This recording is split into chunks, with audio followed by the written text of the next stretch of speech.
बताइए कि ये जो हुआ है, आप लोगों की प्लानिंग तो ये थी भाई, देखिए लोकसभा चुनाव बेहद नजदीक हैं, साथ आएंगे, काम करेंगे, दो लोगों को दिखाएंगे और जीतेंगे। अब मुश्किल तो नहीं हो जाएगी? मनोबल नहीं टूट रहा कार्यकर्ताओं? कोई मुश्किल नहीं है। पूरी देश की जनता देख रही है जिस तरीके से खुलेआम लोकतंत्र की हत्या हो रही है, जिस तरीके से विधायकों का खरीद फरोख्त हो रहा है। ये पैसे कहां से आ रहे हैं? जो पूरे देश की जनता देख रही है कि 25-25 करोड़ विधायकों को दिया जा रहा है खरीदने के लिए, अपने पक्ष में वोट डलाने के लिए। ये पैसे किस मत से आ रहे हैं? कहां से ये पैसे आया है? जिस तरीके से विधायक, आपके पास सोर्सेस है तो बता दीजिए कहां से आए। बता रहा हूं ना, ये जो बड़े बड़े उद्योगपतियों को फाइनेंस किया जा रहा है, फाइनेंस कराया जा रहा है, बाद में उनको लाभ पहुंचाया जा रहा है, वही सब खेला चल रहा है। और ये पूरे देश की जनता समझ चुकी है, पूरे देश की जनता समझ चुकी है। और दूसरी बात, जिस तरीके से इन्होंने बताया, ये नाम बदलने में माहिर लोग हैं। इन्होंने नाम बदला है, नाम बदलते बदलते कुछ नामों की घोषणा हुई है और कुछ चीजों की घोषणाएं नहीं हुई। जैसे किसी भी सरकारी दफ्तर में आप चले जाइए, अब वहां जो घुस लिया जाता था, अब उसका नाम सुविधा शुल्क इन्होंने रख दिया है। अब सरकारी दफ्तरों में सुविधा शुल्क के नाम पे घुस मांगा जाता है। जो विकास का नाम हुआ करता था, जो विनाश था, उसको इन्होंने विकास कर दिया है। आप आई होंगी मिर्जापुर, देखी होंगी कि पूरे मिर्जापुर का विनाश इन्होंने कर दिया है। इनके नगर पालिका का कार्यकाल है 3 बार से भारतीय जनता। पर मिर्जापुर में अगर ऐसे हाल हैं तो क्या आज ही हैं? आज ही है? पहले सब सही काल से हैं। जब से ये मोदी सरकार आई है, मिर्जापुर का हाल बदहाल कर दिया है इन्होंने। जब से 3 बार से भारतीय जनता पार्टी के कब्जे में नगर पालिका गई है।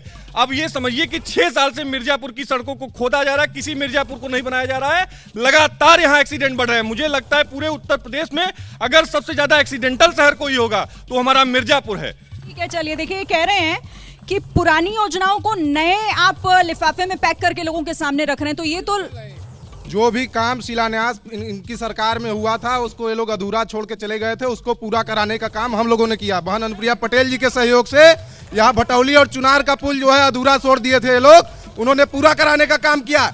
इसके साथ ही हम लोग डंके के चोट पे कहते हैं, जिसका शिलान्यास करते हैं हम लोग, उसको जनता को समर्पित करने का काम हम लोग करते हैं साथियों।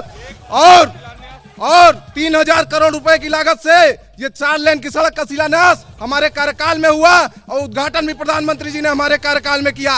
मेडिकल कॉलेज का शिलान्यास बहन अनुप्रिया पटेल जी जैसे स्वास्थ्य मंत्री बने उनके कार्यकाल में हुआ और उद्घाटन भी उन्हीं के कार्यकाल में हुआ है। अब कुछ सवाल ले लूं मैं, फिर आप लोगों के पास आऊंगी जवाब के लिए। जल्दी जल्दी हाथ उठाइएगा जिसके सवाल है, बोलिए।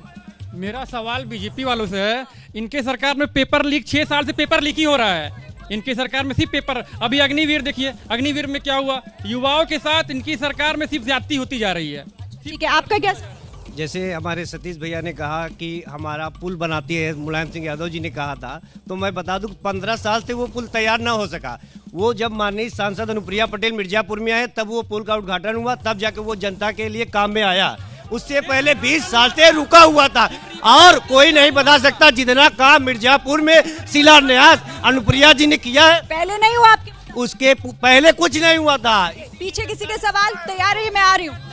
सवाल मैम, विकास की बात जो हो रही है वो हम सब मान रहे हैं, जो भाजपा वाले बोल रहे हैं, लेकिन इतने दिन से भाजपा सरकार 10 साल से या कांग्रेस सरकार या कोई भी सरकार हो, लखनऊ के लिए मिर्जापुर से केवल एक त्रिवेणी एक्सप्रेस है। उसके बाद किसी का ध्यान, जबकि रक्षा मंत्री महोदय हम अब इसी धरती से हैं, फिर भी लखनऊ के लिए कोई अच्छी ट्रेन है ही नहीं है। ठीक है, चलिए मैं आपका सवाल मैंने ले लिया, बताइए।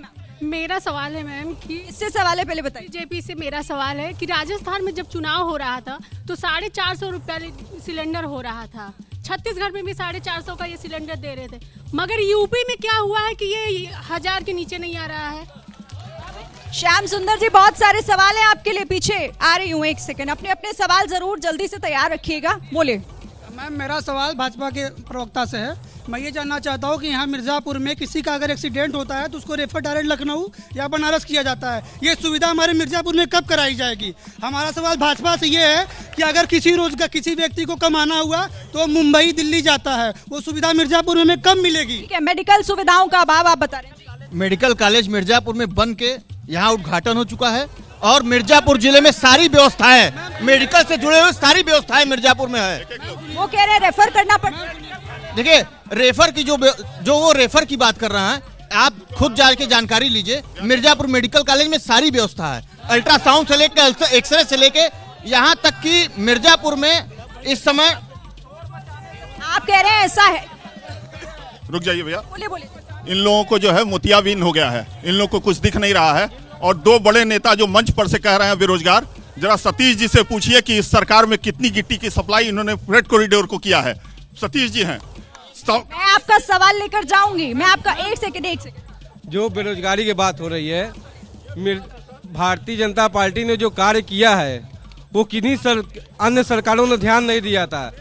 भारतीय जनता पार्टी सभी को रोजगार देना मुमकिन नहीं है, कोई भी सरकार हो, लेकिन भारतीय जनता पार्टी ने कौशल विकास केंद्र का काम किया। रेहड़ी पटरी वालों तक को 10,000 का लोन दिया, जिसने चुकता किया उसको 20,000, फिर उनको 50,000। मतलब काम दिया, आप ये कह रहे हैं। जैसे ही घड़ी का काटा दोपहर 2:30 पे आए, बबीता जी का दिल सास बहू साजिश के लिए मचल जाए।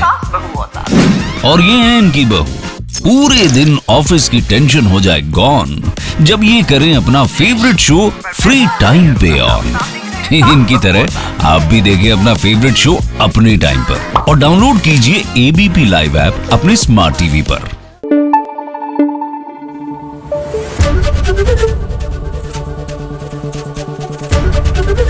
एबीपी न्यूज आपको रखे आगे।